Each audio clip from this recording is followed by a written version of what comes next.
দেখো তো screen share হয়েছে কিনা। স্ক্রিন শেয়ার হয়েছে? হয়েছে। তোমাদের অনেকদিন ক্লাস নেওয়া হয়নি, আসলে আমার কাজের খুব চাপ, সাথে শরীরটাও সাথ দিচ্ছিল না। চেষ্টা করবো এখন থেকে নেওয়ার।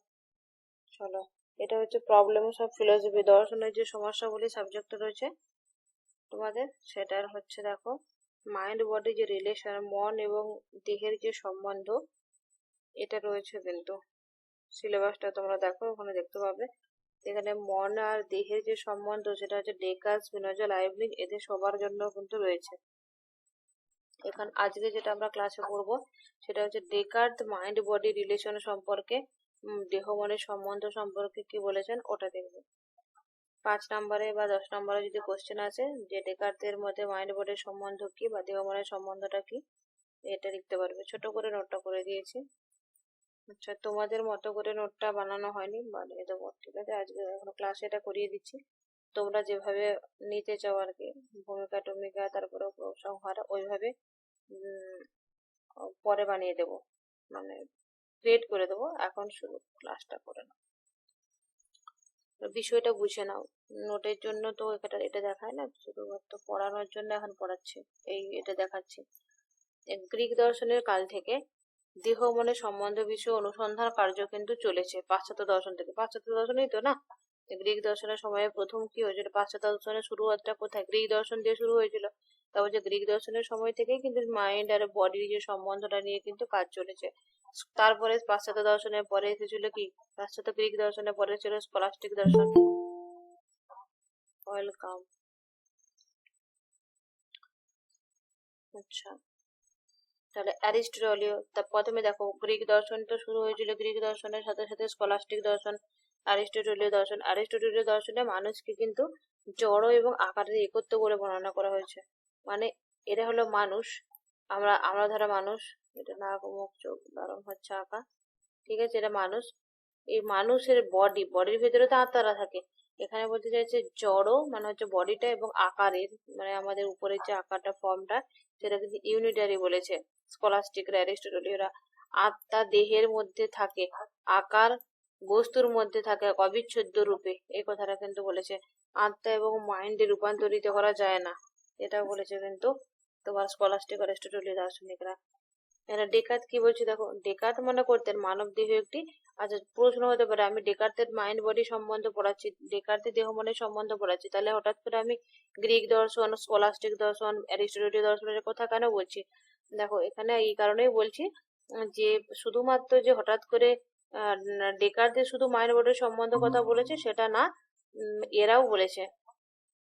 তোমার তার আগে যে দর্শনগুলো পাশ্চাত্য দর্শনে শুরু হয়েছে, তোমার গ্রিক দর্শন দিয়ে, তারাও বলেছে। অ্যাকচুয়ালি দেখো তোমাদের এই সাবজেক্টটা, মানে আমি যেটা এখন পড়াচ্ছি দর্শনের সমস্যাগুলিটা, এটা অ্যাকচুয়ালি তোমাদের প্রথমে রাখতো একবারে, এটার আগে রাখতে হতো তোমার সেকেন্ড ইয়ারে যে সিলেবাস গুলো রয়েছে, ঠিক আছে? Descartes, Spinoza, Leibniz, Indian philosophy, এই ওয়েস্টার্ন ফিলোসফির যে প্রথম পার্টটা কিভাবে এলো, এই ডিটেলস গুলো প্রথমে তোমাদের পড়া উচিত ছিল, তারপরে এটা। কিন্তু উল্টো হয়ে গেছে, দেখ ছোট ছোট সমস্যাবলীটা একদম মিডিলে মিডিলে একদম যে কোনো একজন দার্শনিকের মূল তত্ত্বটা পড়তে হচ্ছে। যদি প্রথম থেকে পুরো দার্শনিকের দর্শনটা পড়তে, তাহলে কঠিন লাগতো না। তবে যাই হোক, কঠিন লাগবে না, শুধু শুনো। এখন হয়তো অড লাগতে পারে বা কঠিন লাগতে পারে, শুনতে শুনতে পুরো বিষয়টা যখন কমপ্লিট হবে তখন বুঝতে পারবে। তো এখন কঠিন লাগবে, কিন্তু সেকেন্ড ইয়ারে যে তখন আবার এই দার্শনিককে ফুল দর্শনটা পড়বে, তখন কিন্তু দেখবে আবার সহজ লাগছে।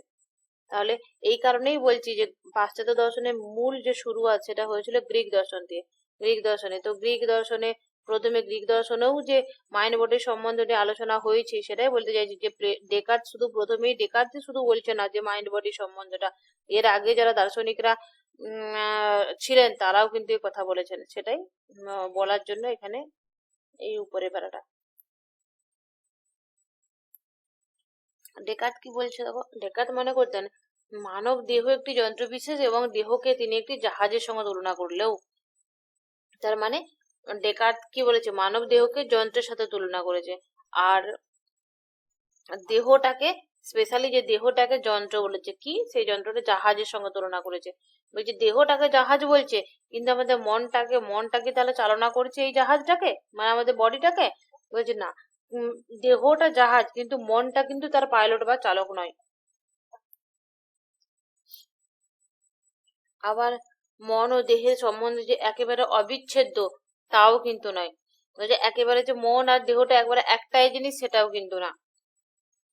এটাকে বলে যে দুটোকে যুক্ত হয়ে নিবিড় সূত্রে আবদ্ধ একক রূপে, মানে বডি এবং মাইন্ড দুটোই নিবিড় সূত্রে আবদ্ধ, দুটো আলাদাও নয় আবার দুটো একেবারে একও নয়। এটা হচ্ছে ইউনিটারি হোল, দুটোকে নিয়ে একক। আর অবিচ্ছেদ্য বলতে কি, মানে এইটার ভিতরে এইটা, মানে একেবারে মিলেমিশে একাকার বা একই জিনিস, সেটা বলছে না। দুটো আলাদা, কিন্তু আলাদার মধ্যেও একটা ইউনিটারিনেস রয়েছে। ধরো এই যে আমরা, তুমি একটা মানুষ আলাদা, আমি একটা মানুষ আলাদা, কিন্তু আলাদা হলেও তো আমরা মানুষ জাতির মধ্যে পড়ছি, ঠিক সেরকম ধর। আর কি বলতে চাইছে,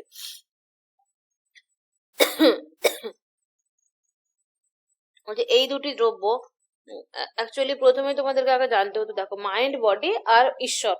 ডেকার্তের মতে কিন্তু তিনটে দ্রব্য, একটা হচ্ছে ঈশ্বর, আর হচ্ছে দ্রব্য, সেটা হচ্ছে বডি আর তোমার মাইন্ড। এখানে ঈশ্বর নামক দ্রব্যটা এই মাইন্ড এবং বডি দুটো দ্রব্যকে তৈরি করেছে। আর ঈশ্বর হচ্ছে স্বয়ং সম্পূর্ণ, কারো উপর নির্ভরশীল নয়। কিন্তু এই রেখাদের মধ্যে মাইন্ড এবং বডি, মানে দেহ এবং তার এই যে মনটা, আত্মাটা, সোলটা, এরা কিন্তু ঈশ্বরের উপর নির্ভরশীল। ঈশ্বর এই দুটোকে তৈরি করেছে, এটাই বলতে চাইছে। মন এবং দেহের সম্বন্ধ যে একেবারে অবিচ্ছেদ্য, তাও নয়। এটা এই জন্যই বলছে, ঈশ্বর তৈরি করেছে এই দুটোকে, মন এবং বডিকে, কিন্তু বলছে এই দুটো একেবারে একও নয় আবার একেবারে এক আলাদাও নয়। এই দুটো দ্রব্য এত ভিন্ন যে এদের সম্বন্ধ দুধ জলের মিশ্রণের চেয়েও অধিক নিবিড় হতে পারে না। তাহলে এদের সম্বন্ধটা বুঝতে পারছো, দুধ জলের সম্বন্ধের সঙ্গে থেকে অধিক নিবিড় হতে পারে না। দেহের সর্ব অংশের সঙ্গেই মনের সংযোগ থাকলেও দেহের একটি স্থানে, এটা কিন্তু ভেরি ভেরি ইম্পর্টেন্ট, কোশ্চেন আসতে পারে। নেটে তো কোশ্চেন খুব আসে, নেট এক্সামেতে। বলছে দেহের সর্ব অংশের সঙ্গে মনের সংযোগ থাকলেও, মানে আমরা পুরো বডির সঙ্গে বলতে মনের সংযোগ থাকলেও দেহের একটি স্থানে মনের সঙ্গে এই সম্বন্ধে বিশেষভাবে সক্রিয় হয়। সেটা হচ্ছে পিনিয়াল গ্রন্থি, যার অবস্থান মস্তিষ্কের মধ্যভাগে। তার মানে ডেকার্তের মতে এটা আমাদের পিনিয়াল গ্রন্থি থাকে, যেটা হচ্ছে আমাদের মস্তিষ্কের মধ্যভাগে থাকে, এবং সেটার জন্য পুরো দেহের মধ্যে আমাদের সক্রিয়তা তৈরি হয়, মনের সঙ্গে এই সম্বন্ধটা তৈরি হয়। ডেকার্ত যন্ত্রের সঙ্গে দেহকে তুলনা করেছেন, এটা বলবে, তাহলে কোশ্চেন আসতে পারে ডেকার্ত দেহকে যন্ত্রের সঙ্গে তুলনা করেছে, ইয়েস আর নো কোশ্চেন আসতে পারে। আর ডেকার্ত দেহকে কিসের সাথে তুলনা করেছে, যন্ত্রের সাথে। যদি বলে কি, আরো যদি উদাহরণ থাকে তাহলে বলবে জাহাজের সাথে তুলনা করেছে। কিন্তু আবার হতে পারে তাহলে মনকে কি পাইলটের সাথে তুলনা করেছে, জাহাজের চালকের সাথে তুলনা করেছে, তখন বলবে না। হৃৎপিণ্ডের মধ্যে অবস্থিত উত্তাপ দেহকে সবল রাখে। পেশি গতি সংগঠনে ইন্দ্রিয়, আর সংবেদনের ইন্দ্রিয় হলো স্নায়ু। তাহলে দেখো এটা কি বলতে চাইছে, পেশির গতি সংগঠন কি করে, পেশির গতি সংগঠনে কে হেল্প করে, ইন্দ্রিয়। আর সংবেদনের ক্ষেত্রে ইন্দ্রিয় হলো স্নায়ু, সংবেদন তৈরি করছে, তার ক্ষেত্রে ইন্দ্রিয়টা হলো কি, স্নায়ু। তাহলে একটি সূক্ষ্ম পদার্থ যাকে পশব প্রবণতা বা অ্যানিম্যাল স্পিরিট বলা, এটা বলা যায়, কোশ্চেন আসতে পারে। অ্যানিম্যাল স্পিরিটের কথা কে বলেছে, ডেকার্ত বলেছে। What is animal spirit, animal spirit কি, পাশব প্রবণতা কি, এটা শর্ট কোশ্চেন আসতে পারে। তাহলে একটি সূক্ষ্ম পদার্থ যাকে পাশব প্রবণতা, অ্যানিম্যাল স্পিরিট বলা যায়, সেটা কি, সেটা যে মানব দেহের সমগ্র অংশে ছড়িয়ে আছে বলে ডেকার্ত বিশ্বাস করতেন। তাহলে কি ডেকার্তের মতে সূক্ষ্ম পদার্থ, যেটার নাম হলো অ্যানিম্যাল স্পিরিট, পাশব প্রবণতা, যেটা আমাদের দেহের সমস্ত অংশে ছড়িয়ে ছিটিয়ে আছে। এই সূক্ষ্ম পদার্থ মস্তিষ্কে উপনীত হয়ে পিনিয়াল গ্রন্থিতে যখন পৌঁছায়, তখন স্নায়ু পথে ওই পদার্থ বাহিত হয়ে পেশির উপর ক্রিয়া করে। তাহলে এই সূক্ষ্ম পদার্থ মস্তিষ্কে উপনীত হয়ে পিনিয়াল গ্রন্থিতে যখন পৌঁছায়, মানে এই যে সূক্ষ্ম পদার্থটা, এটা কিন্তু আমাদের পিনিয়াল গ্রন্থিতে যায়, তখন স্নায়ু পথে ওই পদার্থ বাহিত হয়ে পেশির উপর ক্রিয়া করে, ফলে অঙ্গ প্রত্যঙ্গে গতি সঞ্চালন হয়। ধরো আমি বলছি তোমাকে, তুমি বসে আছো, তোমাকে মশা কামড় দিল, মশা যখনই বডির মধ্যে কামড়টা দিল, তখন বলছে এই যে পিনিয়াল স্পিরিটটা, সরি অ্যানিমাল স্পিরিটটা, বাসব প্রবণতাটা, বলছে এটা পুরো বডির মধ্যে ছড়িয়ে ছিটিয়ে থাকে। তাহলে যেখানেই কামড়াক না কেন সেখানে তো এই স্পিরিটটা রয়েছে, মানে পাশব প্রবণতা রয়েছে। পাশব প্রবণতা ছুটতে কোথায় যায়? মাথার মধ্যভাগে পিনিয়াল গ্রন্থি, সেখানে যে খবর দেয় যে তোকে কামড়ালো, ঠিক আছে। পিনিয়াল গ্রন্থি আবার স্নায়ুপথে বাহিত হয়ে, নার্ভের মধ্যে দিয়ে স্নায়ুপথে বাহিত হয়ে সেই অবস্থানে আসে এবং আমাদের অঙ্গ প্রত্যঙ্গকে সঞ্চালন করে। ধরো মশাটা কামড়ালো, তখন ওই পিনিয়াল গ্রন্থি থেকে, মস্তিষ্কের পিনিয়াল গ্রন্থি থেকে খবর দিচ্ছে এবং হাতটা তখন যে কিন্তু মশার উপর মারছে। মানে এই যে প্রক্রিয়াটা, এটা কিন্তু তোমার মাইন্ড বডি সম্বন্ধে ব্যাখ্যা করতে গিয়ে ডেকার্ট বলেছে। ঘড়িতে যেমন দোলক দণ্ডটি ঘড়ির কাঁটাকে সচল রাখার শক্তি যোগায়। তাহলে দেখো, যখন কোনো কোনো ঘড়ি রয়েছে দেখবে টিং টিং করে, যেন 12টা বাজলে 4টা বাজলে এরকম দেখবে আওয়াজ হয়। তাহলে ঘড়িতে যখন দোলক দণ্ডটি ঘড়ির কাঁটাকে সচল রাখার শক্তি যোগায়, তাহলে ঘড়ির কাঁটাকে শক্তি কেউ তো দিচ্ছে না, অটোমেটিক তো শক্তিটা আর আসছে না, অটোমেটিক তো ঘড়িটা চলছে না। তেমনি দেহের মধ্যে রক্ত ও পাশব প্রবণতা দেহকে সচল রাখে। তাহলে অ্যাকচুয়ালি বলতে পারি ঘড়িকে সচল রাখছে ব্যাটারি। আমরা গদা বাংলায় বুঝতে গেলে বলবো আমরা ব্যাটারিটা। তাহলে এই ঘড়িতে যেমন দোলক দণ্ডটাকে সচল কে রাখে? ব্যাটারিতে রাখে। সেরকম ভাবে আমাদের মানব দেহতেও রক্ত বা পাশব প্রবণতা দেহকে সচল রাখে। মানে পাশব প্রবণতা যদি না থাকতো তাহলে মাইন্ডকে যে খবর কে দিত? তাহলে পাশব প্রবণতা আছে বলেই যে ছুটতে যে বলে দিচ্ছে, এরকম করে ভাবতে পারো পাশব প্রবণতার রোলটা। দেখবে সমাজে এক ধরনের মানুষ থাকে না, তোমার কথাটা শুনে ছুটতে গিয়ে ওকে লাগিয়ে দেয়, দিয়ে মারপিটটা চালু হয়ে যায়। ঠিক সেরকম এই পাশব প্রবণতা অ্যানিমাল স্পিরিটটা হচ্ছে তোমার এ পুরো বডির মধ্যে ছড়িয়ে ছিটিয়ে থাকে। যখনই কেউ বডির মধ্যে কোনো ধরো মশা কামড়ালো বা কোনো কিছু হলো, তখন সে কিন্তু, বা যে কোনো ধরনের প্রবলেম বডির মধ্যে হবে, তখন সে ছুটে গিয়ে মস্তিষ্কে পিনিয়াল গ্রন্থিতে পৌঁছায়। পিনিয়াল গ্রন্থি থেকে পুরো শরীরে আবার ব্যাকে আসে, সেটা হচ্ছে নার্ভের মধ্য দিয়ে। হাই রে, লাইন চলে গেল, আর চার্জ তো ল্যাপটপে দিইনি। ফটাফট করে ক্লাসটা শেষ করে দিয়ে, সুইচ অফ হয়ে যাবে, না হলে তোমাদের ক্লাসটা নষ্ট হয়ে যাবে। দেখো, ডেকার্ত লক্ষ্য করেছেন প্রাত্যহিক জীবনে মন বলে যাকে আমরা চিন্তা করি, আবেগ অনুভূতি ইত্যাদির গ্রাহক সেই মন। আত্মার মন বা আত্মার ক্রিয়া দেহের উপর প্রভাব বিস্তার করে, আর প্রতিক্রিয়া স্বরূপ দেহ নানা ক্রিয়া করে যার প্রভাব মনের উপর পড়ে। একেই ক্রিয়া প্রতিক্রিয়াবাদ বলে। এটা মনে রাখবে যে ডেকার্তে প্রশ্ন আসবে, মাস্ট বি। নেটে তো বারবার প্রশ্নটা আছে, ক্রিয়া প্রতিক্রিয়াবাদ কার? ইন্টারেকশনিজমের কথা কে বলেছে? সেটা হচ্ছে ডেকার্ত বলেছে। ডেকার্তের আত্মা এবং দেহ মনের সম্বন্ধ যে মতবাদ, সেটার নাম কি? সেটার নাম হলো ক্রিয়া প্রতিক্রিয়াবাদ, সেটা হচ্ছে ইন্টারেকশনিজম। সেরকম ভাবে মনে রাখবে যে এরকম প্রশ্ন আসতে পারে যে হোয়াট ইজ ইন্টারেকশনিজম, মানে ক্রিয়া প্রতিক্রিয়াবাদ কি? তাহলে তখন তুমি বলবে ডেকার্তের মাইন্ড বডি সম্বন্ধে যে মতবাদ, সেটা হচ্ছে তোমার ক্রিয়া প্রতিক্রিয়াবাদ বা ইন্টারেকশনিজম। আর ডেকার্তের মতে, বা ডেকার্ত লক্ষ্য করেছেন, এটা ডেকার্তের মতে বলবে প্রাত্যহিক জীবনে। এর উদাহরণ দিয়ে দিবে। দেখো, আমরা কিন্তু যখন আমাদের মন খারাপ হয়, আচ্ছা আমাদের জ্বর হলে, শরীর খারাপ হলেও মন খারাপ হয়। আবার আমাদের মন খারাপ হয়ে বসে থাকলে, মানে আবেগ যুক্ত হয়ে ঘরে বসে থাকলে, কোনো কিছু না করলে দেখবে শরীর অটোমেটিক অসুস্থ হয়ে যায়।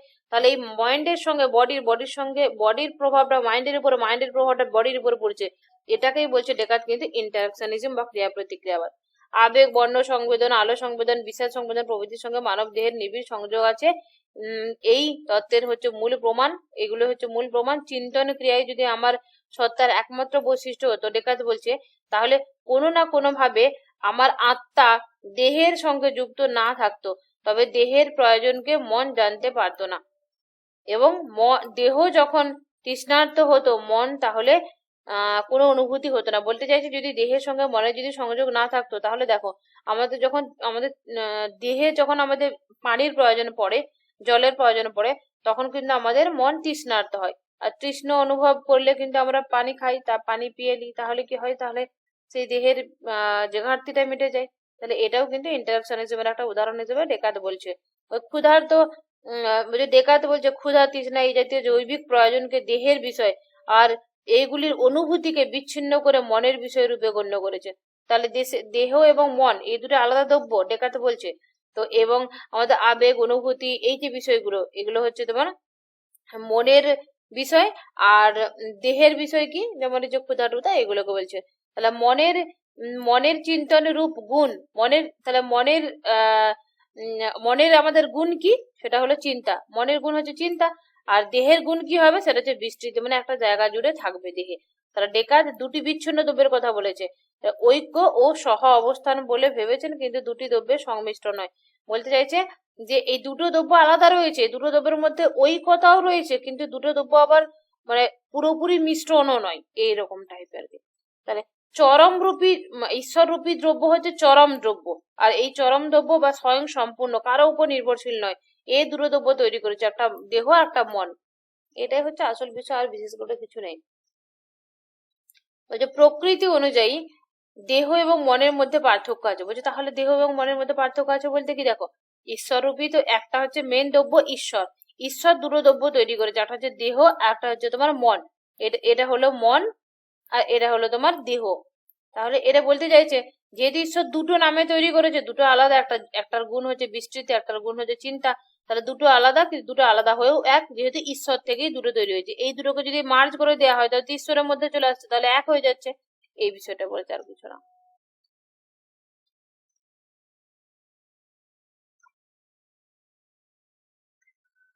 আচ্ছা, Gilbert Ryle the concept of mind গ্রন্থে, এটা কিন্তু ভেরি ভেরি ইম্পর্টেন্ট, মনে রাখবে যে গিলবার্ট রাইলের দ্য কনসেপ্ট অফ মাইন্ড, এটা হচ্ছে গ্রন্থ, বা দ্য কনসেপ্ট অফ মাইন্ড কে লিখেছে, গিলবার্ট রাইল লিখেছে। এখানে দেখো এই গ্রন্থে ডেকার্তের দেহ মন দ্বৈতবাদের সমালোচনা করেছে।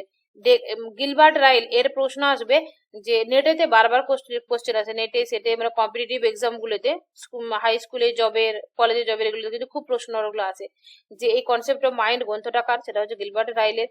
এবং গিলবার্ট রাইল এই গ্রন্থেতে ডেকার্তের দেহ মন সম্পর্কে যে ইন্টারকশনিজমের কথা বলেছে, সেই মতবাদটাকে কিন্তু ভীষণভাবে খণ্ডন করেছে, মানে তাকে সমালোচনা করেছে, মানেনি। সে কে, সেটা হলো গিলবার্ট রাইল। আর এটাকে কি নাম বলেছে, ডেকার্তের দেহ মন সম্পর্ক যে তত্ত্বটাকে, ইন্টারকশনিজমটাকে, এটাকে বলেছে ক্যাটেগরি মিস্টেক বলেছে এটাকে, এবং এটাকে শ্রেণীগত ভুল বলে ব্যাখ্যা করেছে। সেটা কে, গিলবার্ট রাইল। ডেকার্তের দেহ মন সম্পর্কিত মতটাকে ক্যাটেগরি মিস্টেক বা শ্রেণীগত ভুল বলে ব্যাখ্যা করেছে। মন বলে মন বলে দেহের মধ্যে কোনো পৃথক সত্তা নেই। বলছে মন বলে আলাদা করে দেহের মধ্যে, কে বলছে রে, গিলবার্ট রাইল বলছে, বলছে আলাদা করে কোনো সত্তা নেই। বলছে, আমরা একটা উদাহরণ দিয়েছি দেখো, যদি কেউ ধরো বাইরে থেকে কেউ এসছে, এটা এটা কিন্তু পুরোপুরি গিলবার্ট রাইল উদাহরণ দিয়েছে। ধরো তোমরা আমাদের এখানে এসেছো, এসে বলছো যে ম্যাম ইয়ে বিশ্ববিদ্যালয় কি, হোয়াট ইজ ইউনিভার্সিটি, যদি কোশ্চেন করো যে বিশ্ববিদ্যালয় কি, ঠিক আছে।